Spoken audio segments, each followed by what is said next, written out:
Hi, now we are moving to another video, BGC 109 Romantic Literature.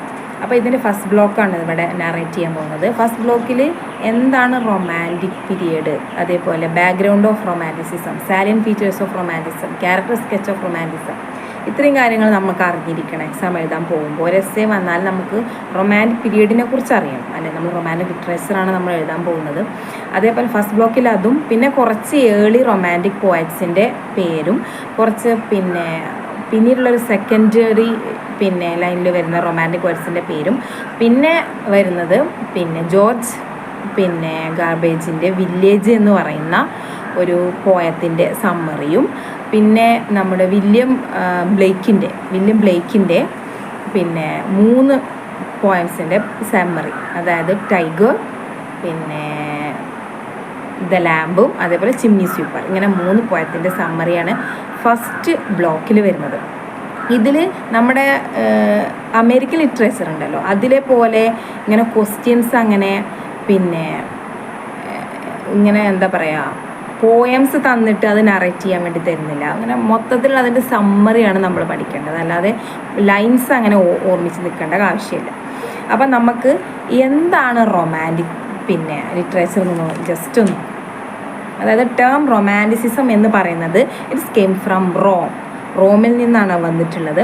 Romantic is related to romance language, അതിന് വേണ്ട romance ലാംഗ്വേജുമായി related ആണ് romantic എന്ന് പറയുന്നത്. അതേപോലെ ഇത് romanticism opposite to the artificial conventions, they are expressing their feeling from their mind. അതായത് ആർട്ടിഫിഷ്യലായിട്ട് അതിൻ്റെ മുമ്പൊക്കെ ഉണ്ടായിരുന്ന റൈറ്റേഴ്സ് കുറേ ഫിക്ഷനായിട്ടും അതേപോലെ ആർട്ടിഫിഷ്യലായിട്ട് ഓരോന്ന് എഴുതിണ്ടാക്കുമായിരുന്നു. പക്ഷേ റൊമാൻറ്റിക് പീരിയഡിലെ റൈറ്റേഴ്സ് അവരുടെ മനസ്സിൽ എന്താണോ വന്നത് അവരതേപോലെ ആ ഫീലിങ്സ് പേപ്പർക്ക് എഴുതി അങ്ങനെയാണ് അവരത് എക്സ്പ്രസ് ചെയ്തുകൊണ്ടിരുന്നത്. അപ്പോൾ റൊമാൻറ്റിസത്തിൻ്റെ ഏറ്റവും വലിയ പ്രത്യേകത അതാണ്, നോ ആർട്ടിഫിഷ്യാലിറ്റീസ്. അവർ എക്സ്പ്രസ് ദെയർ ഫീലിംഗ് അതേപോലെ പ്യുവറായിട്ട് എക്സ്പ്രസ് ചെയ്യാണ് ചെയ്തിരുന്നത്. അതേപോലെ അവർ ഓർണമെൻ്റ് ആയിട്ടുള്ള ലാംഗ്വേജസ് അതേപോലെ ഇപ്പോൾ പണ്ടുള്ള എപ്പിക്കുകൾ, മഹാഭാരതം പോലുള്ള എപ്പിക്കുകളൊക്കെ നമുക്ക് വായിക്കും, ഭയങ്കര ഓർണമെൻ്റ് ആയിട്ടുള്ള ലാംഗ്വേജാണ്. ഇപ്പം നമ്മൾ ഹോമറിൻ്റെ ഇലിയാഡ്, ഒഡീസിയൊക്കെ അതിലൊക്കെ ഭയങ്കര ഓർണമെൻ്റൽ ആയിട്ടുള്ള ലാംഗ്വേജാണ്. അതേപോലെ അതിലുള്ള അമാനുഷികതമായ ക്യാരക്ടേഴ്സാണ് അവിടെ ഉള്ളത്. അതേപോലെ ഭയങ്കര എല്ലാത്തിനും ഡിവൈൻ പവർ കൊടുക്കുന്ന രീതിയിലാണ് പ്രൊട്ടോഗണിസ്റ്റുകളൊക്കെ ഉണ്ടായിരുന്നത്. പക്ഷേ റൊമാൻസത്തിൽ അതൊന്നുമില്ല. ഇത് വളരെ നോർമലായിട്ടുള്ള റൂറൽ ലാംഗ്വേജാണ് അവർ ഉപയോഗിച്ചത്. ശരിക്കും മനുഷ്യരിലേക്ക് ഇറങ്ങി മനുഷ്യരുടെ കാര്യങ്ങളൊക്കെ ഒബ്സർവ് ചെയ്ത് അതിനെയാണ് അവർ നാരേറ്റ് ചെയ്തുകൊണ്ടിരുന്നത്. പിന്നെ ദേ യൂസ്ഡ് ഫോക്ക് ലാംഗ്വേജസ്, അതേപോലെ ലാംഗ്വേജ് ഓഫ് കോമൺ മാനാണ് അവർ യൂസ് ചെയ്തുകൊണ്ടിരുന്നത്. ആർട്ട് എന്ന് പറയുന്നത് എന്താണ്? Art is a mirror when we find a reflection of a life. Art എന്ന് പറയുന്നത് നമ്മുടെ ലൈഫിൻ്റെ അതേ റിഫ്ലക്ഷനാണ് ആർട്ടിൽ വരേണ്ടത് എന്നാണ് റൊമാൻറ്റിക് പീരിയഡിൻ്റെ പ്രത്യേകതയായിട്ട് പറയുന്നത്. അതേപോലെ ഫങ്ഷൻ ഓഫ് പോയട്രി എന്ന് പറയുന്നത് എന്താ? To instruct and to please, മറ്റുള്ളവരെ നിർദ്ദേശങ്ങൾ നൽകുക, അതേപോലെ മറ്റുള്ളവർക്ക് അവരെ നല്ല രീതിയിൽ നിർദ്ദേശങ്ങൾ നൽകാൻ ഈ പോയംസിലൂടെ എന്തെങ്കിലുമൊക്കെ മീനിങ്സ്, എന്തെങ്കിലുമൊക്കെ ആളുകളെ പഠിപ്പിക്കാൻ, അവരെ സന്തോഷിപ്പിക്കാൻ ഒക്കെയാണ് റൊമാൻറ്റിക് പീരിയഡിൽ റൈറ്റേഴ്സ് ശ്രമിച്ചിരുന്നത് എന്നാണ് പറയുന്നത്. അപ്പോൾ ഈ റൊമാൻറ്റിക്കിൻ്റെ പ്രധാനപ്പെട്ട ക്യാരക്ടറിസ്റ്റിക്സ് സ്കെച്ചായിട്ട് പറയുന്നത് അവർ ഡെൽറ്റ് ചെയ്തിരുന്ന ഒരു തീം എന്ന് പറയുന്നത് ഹ്യൂമാനിറ്റി തന്നെ ആയിരുന്നു. അതേപോലെ അവർ നാച്ചർ സെലിബ്രേറ്റ് ചെയ്തിരുന്നു. അതേപോലെ focus on individual and spirituality, മനുഷ്യൻ്റെ സ്പിരിച്വാലിറ്റിയിൽ അവർ ഫോക്കസ് ചെയ്തിരുന്നു. അതേപോലെ കോമൺ മാനിൻ്റെ വിഷയങ്ങളാണ് അവരെപ്പോഴും ഡീൽ ചെയ്തിരുന്നത്. അതേപോലെ മെയിനായിട്ടുള്ള ഫീലിങ്സ് എന്ന് പറയുന്നത് അവർ romance include emotions, feelings, self dreams, visions, ഇതൊക്കെയാണ് പ്രധാനമായിട്ടും ഉണ്ടായിരുന്ന കാര്യങ്ങൾ. പിന്നെ rustic life, that means the life of countryside, the life of village പീപ്പിളിൻ്റെ ആ ഒരു നാട്ടിൻപുറത്തെ ജീവിതമാണ് അവർ നാരേറ്റ് ചെയ്തുകൊണ്ടിരുന്നത്. അതേപോലെ പ്രധാനമായിട്ടുള്ള മെയിൻ 5 ആയിട്ടുള്ള സാലിയൻ്റ് ഫീച്ചേഴ്സാണുള്ളത്. റൊമാൻറ്റിക് ലിറ്ററേച്ചർ മാൻകൈൻഡ് സ്റ്റോറീസാണ് എപ്പോഴും പറഞ്ഞുകൊണ്ടിരുന്നത്. റൊമാൻറ്റിക് ലിറ്ററേച്ചർ വളരെ യുണീക്നെസ് ആയിട്ട് ഉള്ള കാര്യങ്ങളാണ് പറഞ്ഞുകൊണ്ടിരുന്നത്. അതേപോലെ the centre of romantic literature is individuals life and experience ആണ്. മനുഷ്യൻ്റെ ജീവിതം അവരുടെ അനുഭവങ്ങളിലൂടെയാണ് കടന്നു പോയത്. They didn't write about king and queen, language of common people. Language of common പീപ്പിളിൻ്റെ സാധാരണ ഫോക്ക് ലാംഗ്വേജുകളിലാണ് അവർ ചെയ്തുകൊണ്ടിരുന്നത് അവരുടെ വർക്കുകൾ ചെയ്തുകൊണ്ടിരുന്നത്. They express their own feelings directly, not artificially. അവർ ആർട്ടിഫിഷ്യലായിട്ടുള്ള ഒന്നും ഉപയോഗിക്കാതെ അതേപോലെ അവരുടെ ആ ഒരു ഫീലിങ്സ് എക്സ്പ്രസ് ചെയ്യാണ് ചെയ്യുന്നത്. പിന്നെ ഇങ്ങനെ ആവാനുള്ള കാരണം ഫ്രഞ്ച് റവല്യൂഷനും അതേപോലെ അമേരിക്കൻ റവല്യൂഷനൊക്കെ ഇതിന് വളരെയധികം സ്വാധീനിച്ചിട്ടുണ്ട്. അങ്ങനെ ആ സമയത്ത് ഒരുപാട് രാജ്യങ്ങൾ അവർക്ക് ഫ്രീഡം കിട്ടുകയും അവർ അവരുടേതായിട്ടുള്ള സംസ്കാരങ്ങളിലൂടെ ഭാഷകളിലൂടെയൊക്കെ ആയി മാറാൻ തുടങ്ങി. എല്ലാവരും ഒരേ ശക്തിയുടെ കീഴിൽ ഗവേൺ ചെയ്ത് നിൽക്കുന്ന സമയത്ത് എല്ലാവർക്കും ഒരേ രീതിയിലുള്ള കൾച്ചറായിരിക്കും അല്ലേ. പിന്നെ ഡിഫറെൻറ്റ് രാജ്യങ്ങളും ഡിഫറെൻറ്റ് രീതിയിലേക്ക് മാറുമ്പോൾ മാത്രമാണ് അവർക്ക് അവരുടേതായിട്ടുള്ളൊരു തനിമ വരുന്നത്. അപ്പോൾ ഫ്രഞ്ച് റവല്യൂഷൻ അതേപോലെ അമേരിക്കൻ റവല്യൂഷനൊക്കെ ഇതിനെ സഹായിച്ചിട്ടുണ്ട്. പിന്നെ അവരുടെ ഒരു ഫ്രഞ്ച് റവല്യൂഷനൊരു ന്യൂ സ്ലോഗൻ തന്നെ കൊണ്ടുവന്നു. Liberty, equality and fraternity. അപ്പോൾ അങ്ങനെ ഫ്യൂഡൽ സിസ്റ്റം ഡെമോളിഷ്ഡായി. മൊണാർക്കി ആയിട്ടുള്ള ഫ്യൂഡൽ സിസ്റ്റംസൊക്കെ ഡെമോളിഷ്ഡായി. ബൂർഷ്വാ സിസ്റ്റംസൊക്കെ ഡെമോളിഷ്ഡായി. അപ്പോൾ അവിടെ എല്ലാവർക്കും സ്വാതന്ത്ര്യവും സമത്വം സാഹോദര്യമൊക്കെ നിലവിൽ വന്നു. വേർഡ്സ്വർത്തിൻ്റെ അഭിപ്രായത്തിൽ എന്താണ് പോയട്രി? അതൊരു നമുക്ക് ഇൻവേർട്ടർ കോമിൽ എഴുതാൻ പറ്റുന്ന ഒരു സെൻറ്റൻസാണ് അദ്ദേഹം പറയുന്നത്. Poetry is a spontaneous overflow of powerful feelings. It's an inborn gift, not is something that can be acquired. അതൊരു ഇൻബോൺ ഗിഫ്റ്റാണ്. അതൊരിക്കലും നമുക്ക് അക്വയർ ചെയ്തെടുക്കാൻ പറ്റില്ല. അത് നമ്മുടെ സ്പോണ്ടേനിയസ് ആയിട്ട് ഓവർഫ്ലോ ചെയ്യേണ്ട ഒരു കാര്യമാണ് പോയട്രി എന്നാണ് വേർഡ്സ്വർത്ത് പറയുന്നത്. ഓക്കെ, പിന്നെ അപ്പോൾ റൊമാൻറ്റിക് ലിറ്ററേച്ചറിലേക്ക് വന്നപ്പോൾ തന്നെ ലാംഗ്വേജൊക്കെ കോമൺ പീപ്പിളിൻ്റെതായി. അതേപോലെ മനുഷ്യർ യഥാർത്ഥ പ്രശ്നങ്ങൾ അവിടെ തീമായി വരാൻ തുടങ്ങി. പിന്നെ ഞാൻ പറഞ്ഞല്ലോ romantic is related to romance language ആണെന്ന് പറഞ്ഞു. പിന്നെ ആർട്ടിഫിഷ്യൽ കൺവെൻഷൻസിനെ റൊമാൻസ് ഒപ്പോസ് ചെയ്യുന്നു എന്ന് മനസ്സിലാക്കി നമ്മൾ. അപ്പോൾ ഇത്രയും കാര്യങ്ങൾ നമ്മൾ റൊമാൻറ്റിക്സം എന്ന് പറയുമ്പോൾ ആദ്യം നമ്മുടെ മനസ്സിലേക്ക് വരേണ്ട കുറച്ച് പോയിൻറ്റ്സാണ്. പിന്നെ അതിൻ്റെ ഒരു ബാക്ക്ഗ്രൗണ്ട്, റൊമാൻറ്റിക്കിൻ്റെ മൂവ്മെൻറ്റിൻ്റെ ബാക്ക്ഗ്രൗണ്ട് 1790 to 1830 ഈ കാലഘട്ടമാണ് റൊമാൻറ്റിക് പീരീഡ് കേട്ടോ. വളരെ ഇമ്പോർട്ടൻ്റ് ആണ്. 1790 to 1830 അതാണ് റൊമാൻറ്റിക് പീരീഡായിട്ട് അറിയപ്പെടുന്നത്. അതേപോലെ വേർഡ്സ്വർത്തും കൊളറിഡ്ജും ഒക്കെ ഈ കാലഘട്ടത്തിലാണ് അവർ ലിറിക്കൽ ബലാഡ്സ് അവർ പബ്ലിഷ് ചെയ്യുന്നത് ഈ കാലഘട്ടത്തിലാണ്. വേർഡ്സ്വർത്തും കൊളറിഡ്ജും അവർ രണ്ടുപേരും അന്നത്തെ വളരെ ഇമ്പോർട്ടൻ്റ് ആയിട്ടുള്ള പോയറ്റ്സാണ്. അവർ ലിറിക്കൽ ബലാഡ്സ് എന്ന് പറഞ്ഞാൽ നമ്മൾ വാമൊഴികൾ, അങ്ങനെ നാടൻ പാട്ടുകൾ എന്നൊക്കെ പറയില്ലേ, അങ്ങനെ ആ സംഭവങ്ങൾ ഒക്കെ പുറത്തേക്ക് വന്നത് ആ കാലഘട്ടത്തിലാണ്. അങ്ങനെയാണ് ഈ ഒരു റൊമാൻറ്റിക് ഏജ് തുടങ്ങുന്നത് തന്നെ കേട്ടോ. അപ്പോൾ ഈ റൊമാൻറ്റിക് ഏജിൻ്റെ ഒരു ബെസ്റ്റ് പീരീഡ് ആവാൻ കാരണം ഈ സമയത്താണ് ഇൻഡസ്ട്രിയലൈസേഷൻ ഒക്കെ ഉണ്ടാകുന്നത്. അതേപോലെ മെൻ്റലായിട്ടുള്ള എക്കണോമിക് സിറ്റുവേഷൻസൊക്കെ മനുഷ്യൻ്റെത് കുറച്ച് ഒരു മെച്ചപ്പെട്ടു വന്നു. മനുഷ്യൻ ആ ഒരു കൊളോണലൈസ്ഡ് പീരീഡിൽ നിന്നും പ്യൂരിറ്റൻസ് ബിലീഫിൽ നിന്നും, നമ്മൾ പ്യൂരിറ്റൻസ് ബിലീഫ്സും കാര്യങ്ങളൊക്കെ നമ്മൾ അമേരിക്കൻ ലിറ്ററേച്ചറിലൊക്കെ പഠിക്കുന്നതാണ്. അപ്പോൾ അതിൽ നിന്നൊക്കെ ഒന്ന് മുക്തമായിട്ട് മനുഷ്യനൊന്ന് ഇൻഡിവിജ്വൽ ഫ്രീഡം, അതേപോലെ ഇൻഡിവിജ്വലായിട്ട് ചിന്തിക്കുവാനും മെൻ്റലി അതേപോലെ എക്കണോമിക്കലി ഒരു ഗ്രോത്ത് ഉണ്ടായി. അങ്ങനെ മനുഷ്യന് ഭയങ്കരമായിട്ടുള്ള ഒരു മതചിന്തകളിൽ നിന്നൊക്കെ ഒന്ന് മാറി ഒരു മാനുഷികമായ തലങ്ങളിലേക്കൊക്കെ മനുഷ്യന് ഉയരാൻ തുടങ്ങിയത് ഈ ഒരു കാലഘട്ടത്തിലാണ്. അപ്പോൾ ഇത്രയും കാര്യങ്ങൾ നമ്മൾ റൊമാൻറ്റിക് ലിറ്ററേച്ചറിനെ കുറിച്ചൊരു ഇൻട്രോ എന്ന രീതിയിൽ നമുക്ക് പറയാനുള്ളത്. പിന്നെ റൊമാൻറ്റിക് ലിറ്ററേച്ചറിലെ ഏർലി പോയറ്റ്സിനെ നമുക്ക് കുറച്ച് പരിചയപ്പെടാം. അവരാണ് റോബർട്ട് ബേൺസ്, വില്യം ബ്ലേക്സ്, അതേപോലെ വില്യം വേർഡ്സ്വർത്ത് ആൻഡ് സെൻ കൊളറിഡ്ജ്. ഇവർ രണ്ടുപേരും ഞാൻ പറഞ്ഞല്ലോ ലിറിക്കൽ ബലാഡ്സ് അവരുടേതാണ്. അതെന്തായാലും നിങ്ങൾ ഇൻക്ലൂഡ് ചെയ്യേണ്ട പോയിൻ്റാണ്. 1798 ലിറിക്കൽ ബലാഡ്സ് വരുന്നത്. അന്ന് തന്നെയാണ് റൊമാൻറ്റിക് ലിറ്ററേച്ചറിൻ്റെ ഫസ്റ്റ് ആയിട്ടുള്ള 1798 to 1832. അപ്പോൾ വില്യം ബ്ലേക്സിൻ്റെ 3 പോയംസ് നമുക്ക് ഞാൻ പറഞ്ഞത് ഇതിൽ നമുക്ക് ഡിസ്കസ് ചെയ്യാനുണ്ട്. പിന്നെ സെക്കൻഡ് ജനറേഷനിൽ വരുന്നത് ലോർഡ് ബൈരണും PB Shelley and John Keats ഇവരൊക്കെയാണ്. ഇവരുടെയൊക്കെ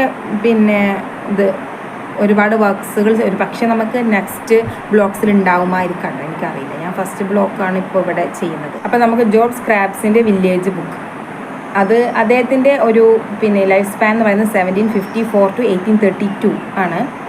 അപ്പോൾ പിന്നെ അദ്ദേഹം പാസ്റ്ററൽ പോയട്രി എഴുതിയിരുന്ന ഒരാളാണ്. പാസ്റ്ററൽ പോയട്രി എന്ന് പറയുന്നത് അന്ന് ഷെപ്പേർഡ്സിൻ്റെ പാസ്റ്ററൽ പോയട്രി എന്ന് പറയുന്നത് അന്ന് വളരെ ഫേമസ് ആയിട്ട് നിന്നിരുന്നു. അതേപോലെ relation between human and nature, മനുഷ്യൻ്റെയും പിന്നെ പ്രകൃതിയുടെയും റിലേഷൻഷിപ്പിനെ കുറിച്ച് പറഞ്ഞിരുന്നു. പിന്നെ റൂറൽ ലാൻഡ്സ്കേപ്സിനെ കുറിച്ച് പറയുന്നു, പിന്നെ ഹ്യൂമാനിറ്റിയെക്കുറിച്ച് പറയുന്നു. അപ്പോൾ ഈ സംഭവങ്ങളെക്കുറിച്ചൊക്കെ അദ്ദേഹം നറേറ്റ് ചെയ്യുന്നുണ്ട്. അപ്പോൾ അദ്ദേഹത്തിൻ്റെ ആ ഒരു ദ വില്ലേജ് എന്ന പോയത്തിൻ്റെ ഒരു കുഞ്ഞു നറേഷൻ, അതിൻ്റെ സമ്മറി എന്താണ് ജസ്റ്റ് പറയുന്നത് എന്നുള്ളത് ഒന്ന് നമുക്ക് നോക്കാം. അപ്പോൾ അദ്ദേഹം പറയുന്നത് എന്താണെന്ന് വെച്ച് കഴിഞ്ഞാൽ 1783 ഇത് പബ്ലിഷ് ചെയ്യുന്നത്. പിന്നെ it stands out for a star contrast to the idealised portrayal of rural life in contemporary poetry. Instead of idyllic pastures and happy shepherds, Crabbe offer a harsh realities of life, poverty, despair of a coastal village. അതായത് അന്ന് ഷെഫേർഡ്സിൻ്റെ ആ ഒരു കാര്യങ്ങളൊക്കെ വളരെ മനോഹരമായി മാത്രം പറഞ്ഞിരുന്നൊരു കാലഘട്ടമാണ്. അപ്പോൾ ആ സമയത്ത് അദ്ദേഹം അതിനൊരു കോൺട്രാസ്റ്റ് ആയിട്ടാണ്, അതായത് ഐഡിയലൈസ്ഡ് ആയിട്ടുള്ള ഈ ഷെഫേർഡ് പോയട്രീസ് പിന്നെ അതിനെ ക്രിട്ടിസൈസ് ചെയ്തുകൊണ്ടാണ്. അതായത് എപ്പോഴും സ്വീറ്റ് ആയിട്ടുള്ള കാര്യങ്ങൾ മാത്രമാണ് പോയറ്റ്സുകൾ പറയുന്നത്. അപ്പോൾ എന്തുകൊണ്ട് മനുഷ്യൻ്റെ റൂറൽ ലൈഫിൽ അനുഭവിക്കുന്ന അവരുടെ ഹാർഷ് ലിവിങ് കണ്ടീഷൻസിനെ കുറിച്ചും അവരുടെ ദാരിദ്ര്യത്തെക്കുറിച്ചും അവരനുഭവിക്കുന്ന നിരാശകളെക്കുറിച്ചും ആ ഒരു പിന്നെ കോസ്റ്റൽ വില്ലേജുകൾ അവർ നേരിടുന്ന പിന്നെ ഇനിക്വാലിറ്റീസിനെ കുറിച്ചൊന്നും പറയുന്നില്ല എന്ന രീതിയിലാണ് ഈ കവിത വരുന്നത്.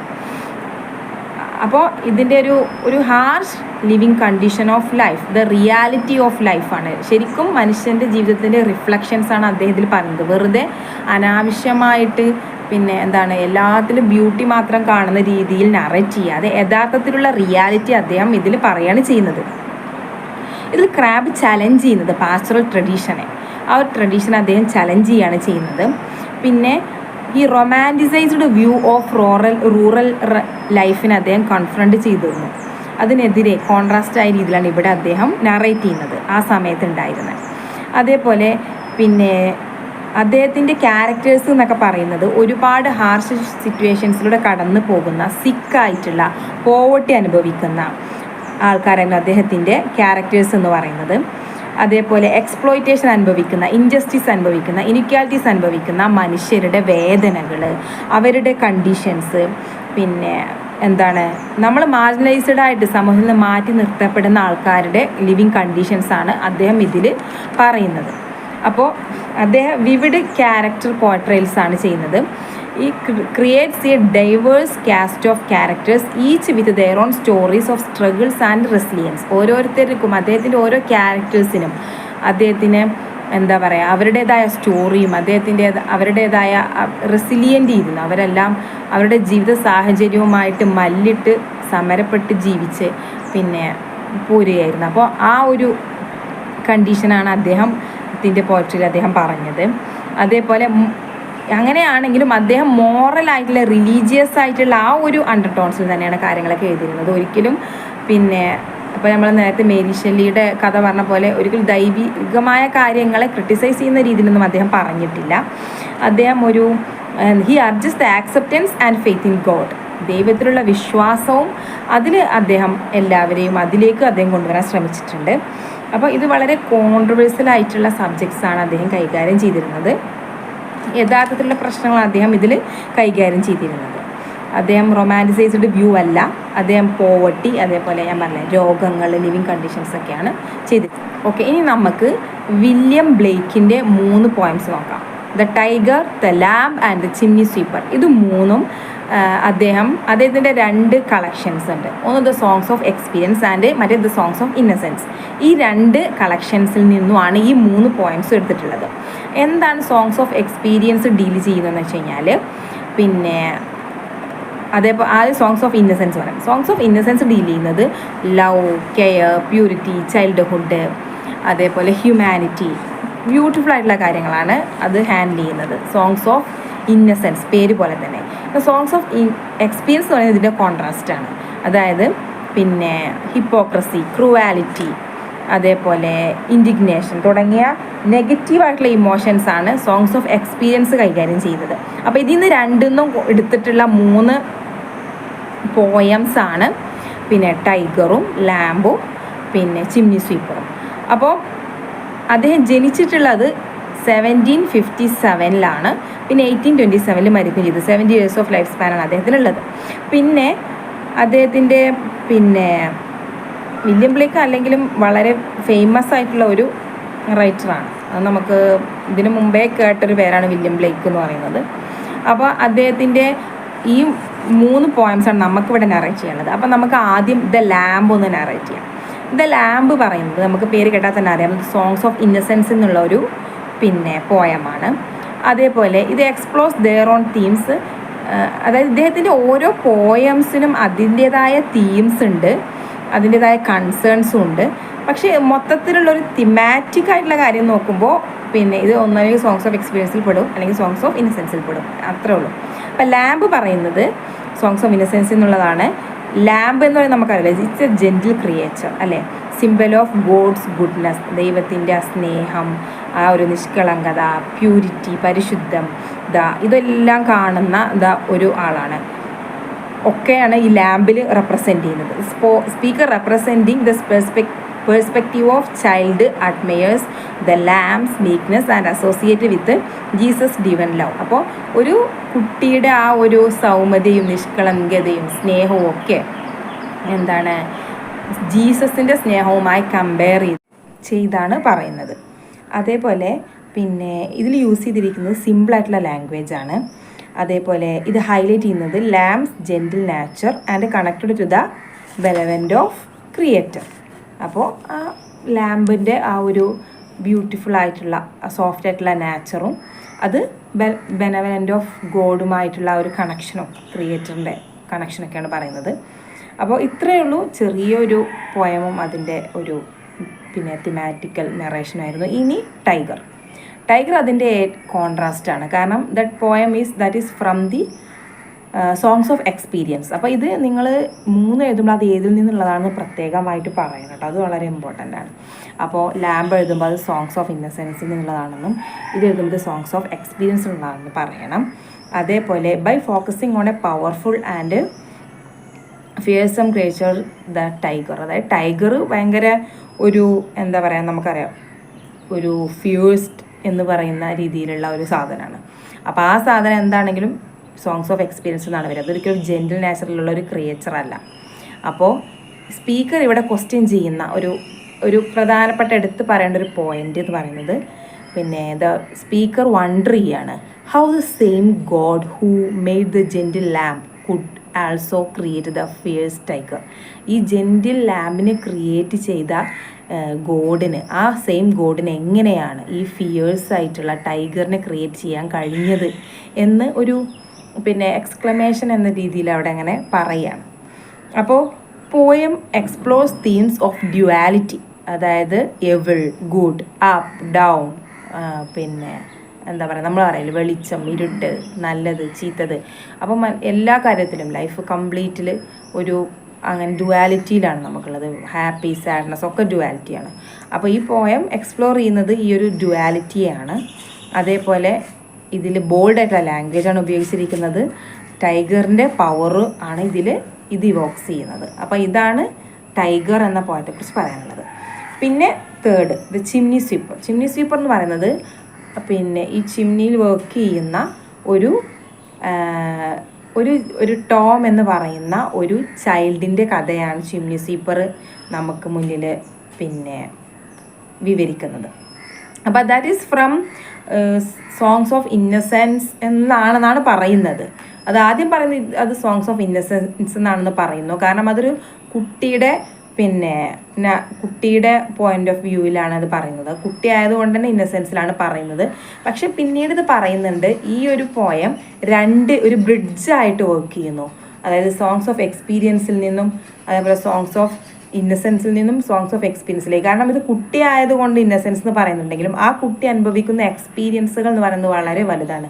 ആ കുട്ടി ഒരു ചിമ്നിയിൽ സ്വീപ്പറായി നിൽക്കുന്നു. അപ്പോൾ വളരെ ഹാർഷായ ലിവിങ് കണ്ടീഷനിൽ ആണ് അത് ജീവിക്കുന്നത്. അതുകൊണ്ട് തന്നെ ചൈൽഡ് ലേബറിനെ കുറിച്ച് അതിൽ പറയുന്നുണ്ട്. കാരണം ഒരു പാവപ്പെട്ട വീട്ടിലെ കുട്ടി ആയതുകൊണ്ട് അത് ഒരു ചൈൽഡ് ലേബർ ചെയ്യേണ്ട ഒരു അവസ്ഥ അതിന് വരികയാണ്.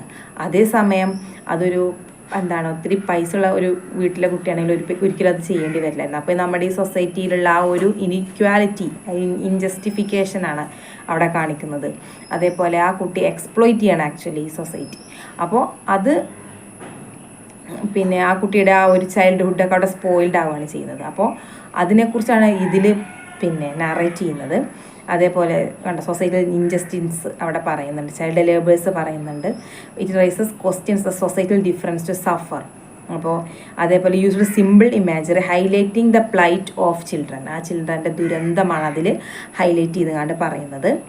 ആ കുട്ടി അവിടെ വർക്ക് ചെയ്യുന്നത് ഒരു ഫ്യൂച്ചർ, ബെറ്റർ ഫ്യൂച്ചർ ഉണ്ടാകുമെന്നുള്ള ഒരു ഡ്രീമോട് കൂടിയാണ് ആ കുട്ടി അവിടെ വർക്ക് ചെയ്യുന്നത്. പിന്നെ അപ്പോൾ അങ്ങനെയാണ്. അപ്പോൾ ഇതൊരു ബ്രിഡ്ജായിട്ട് എന്താണ് എക്സ്പീരിയൻസ് ഇന്നസെൻസിൻ്റെ ഇടയിലൊരു ബ്രിഡ്ജായിട്ടാണ് ഈ ഒരു പോയം വർക്ക് ചെയ്യുന്നത്. പിന്നെ portraying the harsh realities of adulthood as experience by a child, then blurring the line between experience and innocence. അപ്പോൾ അത് അങ്ങനെയാണ് അവിടെ പോയട്രി ചെയ്യുന്നത്. പിന്നെ നമുക്ക് ബ്ലേക്സിൻ്റെ പോയം വായിക്കുമ്പോൾ we can experience the complex and nuanced view of the world where beauty and innocence coexist with darkness and suffering, അല്ലേ?